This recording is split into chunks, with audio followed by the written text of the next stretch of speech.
কড়াইতে সাদা তেল গরম করে দিয়ে দিলাম 2 টুকরো করে কেটে রাখা পেঁয়াজ। যদি বড় পেঁয়াজ হয় তাহলে 4 টুকরো করবেন, আর ছোট সাইজের হলে বা মাঝারি সাইজের হলে 2 টুকরো করলেই চলবে। পেঁয়াজ ভেজে নেওয়ার সময় সামান্য একটু নুনও দিয়ে দিতে হবে। পেঁয়াজ ভাজা হয়ে গেছে, এখন সামান্য পরিমাণ নুন দিয়ে কিছুটা ক্যাপসিকাম আমি ভেজে নিচ্ছি। ক্যাপসিকাম ভাজা হয়ে গেছে। কড়াইতে সামান্য পরিমাণ সাদা তেল দিয়ে দিলাম লবঙ্গ এবং সামান্য পরিমাণ দারুচিনি। এখন দিয়ে দিলাম ছোট ছোট টুকরো করে রাখা চিকেন। এবার ফ্লেম হাইতে দিয়ে নাড়াতে থাকবো। এটা কিন্তু বোনলেস নয়, উইথ বোন। এখন অ্যাড করে দিলাম আদা, রসুন এবং টমেটোর পেস্ট এবং পরিমাণ মতো নুন। এখন হাই ফ্লেমে খুব ভালো করে নাড়িয়ে নিতে হবে।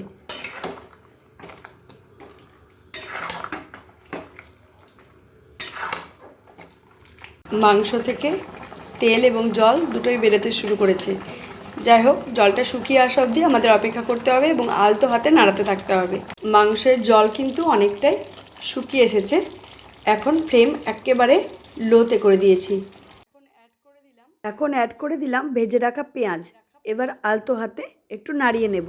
অ্যাড করছি ভেজে রাখা ক্যাপসিকাম।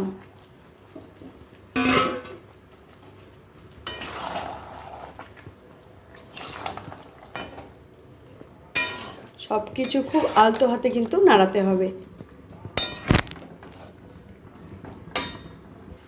মাংস কিন্তু সেদ্ধ হয়ে গেছে।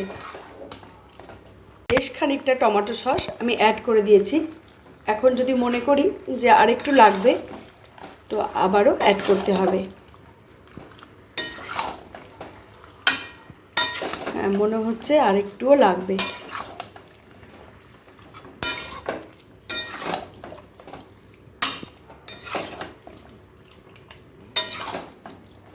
আরও কিছুটা অ্যাড করে দিয়েছি। এখন আবার নাড়িয়ে দেব। এখন আমি অ্যাড করে দিচ্ছি কর্নফ্লাওয়ার। আমি 4-5 চামচ কর্নফ্লাওয়ার জলের মধ্যে গুলে নিয়েছিলাম, এখন অ্যাড করে দিলাম। এটা জাস্ট গ্রেভিটাকে আরেকটু ঘন করার জন্য। স্বাদ বাড়ানোর ক্ষেত্রে কিন্তু এর কোনো কাজ নেই। আর হোয়াইট কালারটা আর একটু বেশি এটার জন্য আসে।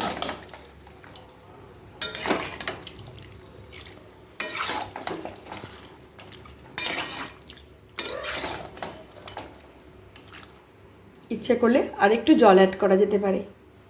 আমি একটা ছোট্ট কাপের 1 কাপ জল অ্যাড করে দিয়েছি।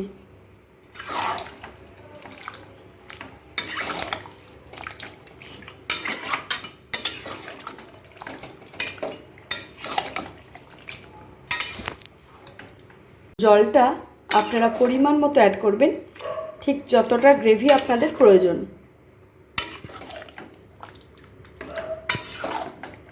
এখন আর একবারের জন্য একটু হাই ফ্লেমে দিয়ে দেব। আমি একটি বড় টেবিল চামচের 2 চামচ মেয়োনিজ অ্যাড করেছি। এটাও খুব ভালো করে মিশিয়ে নেব।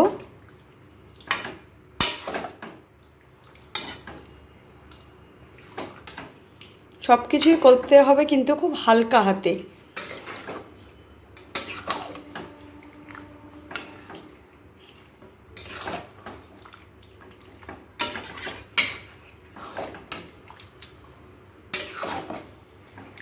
সাদা রং কিন্তু এসে গেছে।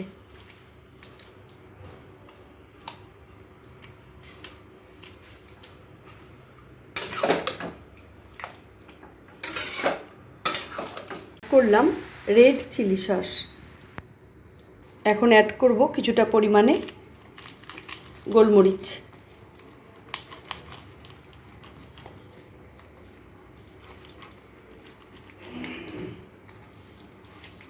বেশ কিছুটা পরিমাণে গোলমরিচ আমি দিয়েছি। মেয়োনিজ চিকেন রেসিপি কিন্তু একেবারে তৈরি। এখন আমি গ্যাসের ফ্লেম বন্ধ করে দিলাম। আজকের চিকেনের প্রিপারেশন একেবারে তৈরি। খুবই সুস্বাদু, তবে চিলি চিকেনের থেকে একটু ডিফারেন্ট, খেতেও কিন্তু অনেকটাই বেশি ভালো। যাই হোক, আপনারা বানিয়ে ফেলবেন ঠিক এরকম করেই নতুন স্বাদের এক চিকেন রেসিপি। দারুণ লাগবে, রুটির সঙ্গে দারুণ লাগে, সাথে পোলাও বা ফ্রায়েড রাইসের সঙ্গেও কিন্তু অপূর্ব লাগে। এর মতো এখানে শেষ করলাম, আবার আসবো পরের নতুন কোনো চমকপ্রদ ভিডিও নিয়ে।